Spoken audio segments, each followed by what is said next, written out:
The government has pledged to implement a blend of all three options recommended in a HIQA report to address overcrowding at University Hospital Limerick, including securing a site for a new hospital in the Midwest.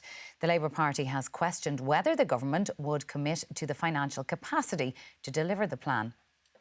Hopes that brighter days are ahead for healthcare services in the Midwest. In October, HIQA made three recommendations to deliver more bed capacity in the region: expanding University Hospital Limerick, adding a second site in close proximity to the Dooradoyle campus, or building a new hospital with a second emergency department. Today, the Minister for Health, Jennifer Carroll MacNeill, announced a blend of all three options. The second one is option B, which is the phased development of a second campus, which is essentially another hospital for this region.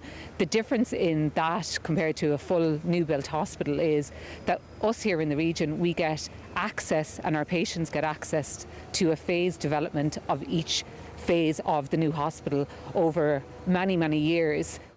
One hospital lobby group has long campaigned for a second hospital to be located in County Clare. Option B needs to be north of the River Shannon. It needs to be as close to Clare as we can get it, and as far into Clare as we can get it, because, you know, I'm in Ennis, I'm living in Ennis, I'm 40 minutes from UHL, but there are, once you go west of Lissycasey or north of Ina, there's a whole chunk of people that are well over an hour from UHL. A site has not been identified, but when it is, consideration will be given to the co-location of maternity services there. The opposition welcomed today's announcement, but raised funding concerns. We've won A&E for 450,000 people. Because without that financial capacity, this plan, with all the goodwill of the Minister and everyone else, cannot be delivered on. It is impossible. It just doesn't add up. According to the INMO figures, there are 56 people waiting for beds at University Hospital Limerick today.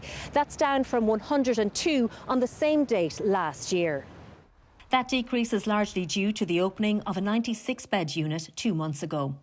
Petula Martin, RTE News, Limerick. Well, staying with that story, we're joined now by HSE CEO Bernard Gloucester. Thank you for coming in to speak to us this evening.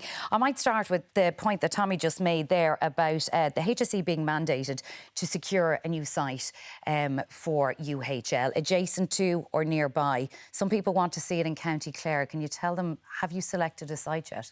No, we have not finalised that. We've obviously done some initial scoping. The Minister today gave me approval to proceed to formally come back with a proposal.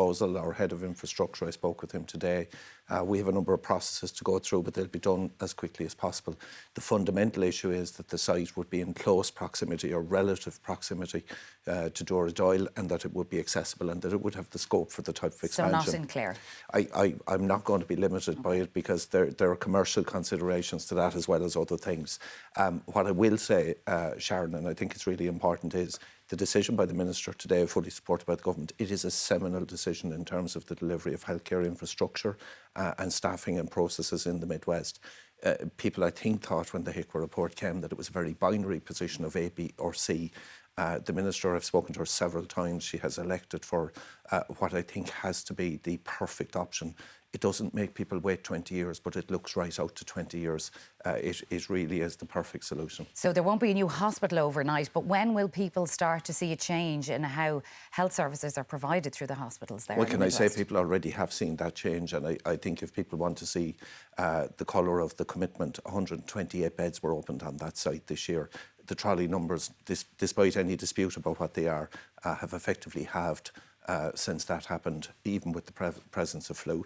The second 96-bed block, the open foundation is there for that. The planning was recently granted, a bit slow. That will now take place, followed by 66 beds and followed by some smaller inputs onto that site. Parallel to that, the B site, which we will come back to the Minister with as soon as possible, subject to purchase and planning, people will start to see capacity developing within 3 to 5 years and going right out to the period, rather than waiting for an entire new hospital. A point that was raised today by Labour Party TD Alan Kelly is that where's the money going to come from for all of this? It's not currently in the HSE's capital funding, is it? Well, where did the money come from for the 96 block and the second 96 block? It does come from government capital funding. I was at the Cabinet Committee on Health yesterday with the Taoiseach, the Taoiseach and the Minister of Public Expenditure with Minister Carroll MacNeill. And can I say to you, the job I've been given very clearly, and indeed my successor into the future, is to keep coming back with projects ready to go, shovel ready, and the government is clear in its commitment. I think there's a general acceptance that the National Development Plan was before this decision, and of course there will be considerations during the life of that, how to resource the Limerick project. So do they commit to make the funding available once the projects are presented to government? Well, what they commit to first is they commit to backing the Minister's recommendation and decision to do A, B and C. That's a major commitment. To commit to back that means to commit to make sure that the resource provision is there. Give you a very perfect example. The 96-bed block we just opened in Limerick, we started recruiting the staff for that a year ahead of time. That arose out of the Frank Clark report. That is the first time that has happened in the country. And now, for any new projects that come on stream right through the health service next year, that provision is already made. So there are major reforms and improvements. Capital infrastructure gives you one benefit, but you also have to reform process and improvement and staffing and other resources, and all of those are happening. Have you any concerns about staffing these new projects, the option A, B and C? The biggest concern I have about staffing, Sharon, is sustaining the type of growth we've wanted to do. 25% growth in staffing in the health sector in 5 years in a country of this size is, again, outstrips a lot of what's happening across the EU. 3,300 new posts to come on stream across the Irish Health Service next year. There will always be challenges, but government is very clear. They are also generating additional college places to increase the supply. Our job is to increase the clinical placement training and then hopefully to retain those people to work in the Irish Health Service. While we're on staffing, you might find a difficulty in recent months with flu. What's the incidence of flu like at the moment in hospitals, and when do you expect it to peak? So up to midnight last Saturday night, well over 3,000 cases of flu detected in the community. That's up from 450 just 5 weeks ago.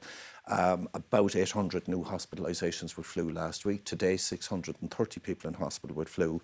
All of the modelling today has been refined, and the latest advice to me is that Christmas week will be the biggest hit and the peak of the flu. How long it will stay at the peak, we don't know. But I would be expecting and planning for next week to have on any one day between 800 and 1,100 people in hospital with flu. That's a major impact on the healthcare system. When you take the many more people who will require pharmacy and GP input and so on. And so our advice to people is to take all of the best health advice. It's going to be a very busy Christmas in hospitals. Are you very concerned about that? I am, of course. We're 2 weeks ahead of the flu this year. Normally coming into Christmas, we'd see quite a clear out of the hospitals where we can build up capacity. There are a lot of people very sick that will not be able to go home around the Christmas time.